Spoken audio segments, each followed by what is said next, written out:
mga kabosing! Welcome back to my vlog! So, for today's video nga mga kabosing, ang ating ay pag-uusapan ngayon ay ang Mr. and Miss Supranational Philippines 2020 mga kabosing, yung ating mga kandidata mga kabosing, na kung saan nalalapit na nga ang kanilang laban nga this coming July sa bansang Poland. So, sawadikap, kapungkap at salam alaikum po dyan mga kabosing sa lahat pong nanonood po sa aking vlog. So, hello po. At syempre, huwag po natin kalimutan mag-subscribe, mag-like mga kabosing, at syempre, mag-comment mga kabosing kung malakas nga ba ang ating pambato na si Felipe Marasigan at si Katrina Ligado mga kabosing. So, ngayon, todo ngayon yung kanilang preparation, ensayo mga kabosing para sa kanilang laban nga mga kabosing. I know na magkakaroon sila ng matinding laban nga mga kabosing para sa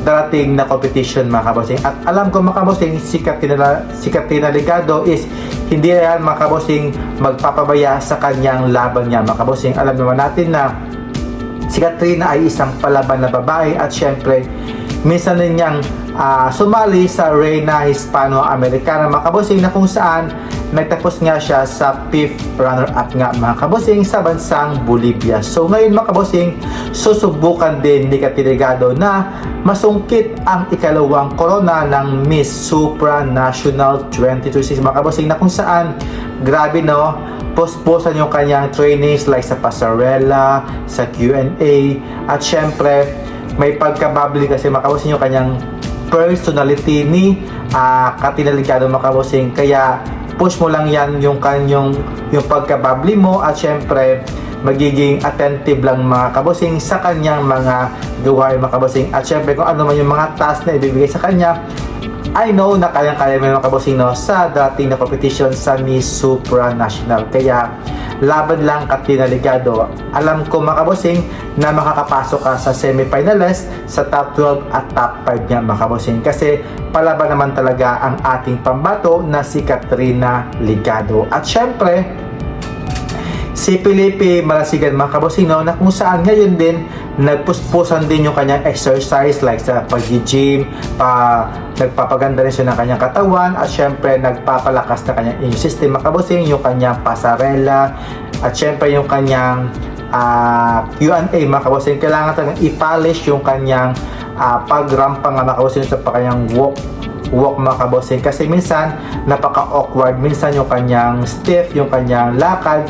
But konting polish lang yung kanyang pasarela, yung kanyang personality mga kabosing, kailangan pang i-improve, like magiging bubbly, magiging pala kausap sa mga tao mga kabosing, at magiging basta magiging bubbly lang siya.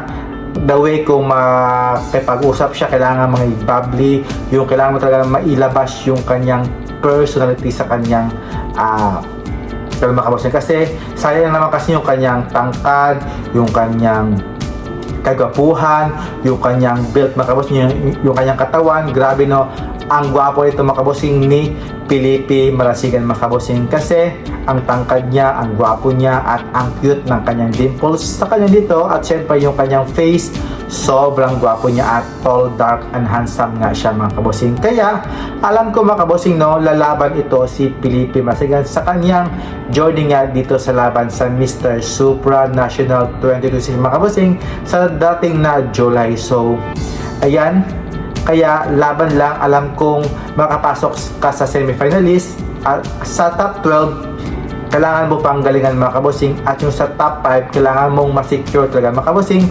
yung kung mo Felipe sa top 5 talaga mga kabosing. Kailangan mo lang ibigay ng todo, wag nang magpatumpik-tumpik pa. Ibigay mo na ang laban pag nandyan na sa competition, at wag nang mag-hold back ba. Ayan. So sa dalawa nating ako na si Katrina Ligado at syempre si Felipe Marasigan, congratulations in advance, at syempre sana sa dating na competition ay may tayo mo ang bandera ng Pilipinas para sa Mr. and Miss Supra National 2026 mga kabosing, this coming July na mga kabosing. So, what do you think mga kabosing, may laban ba talaga ang ating pambato na si Felipe at si Katrina mga kabosing sa dating na laban sa Miss Supra at Mr. Supra mga kabosing? Please comment down below. Alam kong kaya mo yan, Felipe Marasigan at Katrina Delgado, kaya bye bye and see you in my next vlog. Keep safe po. Bye bye. Mwah.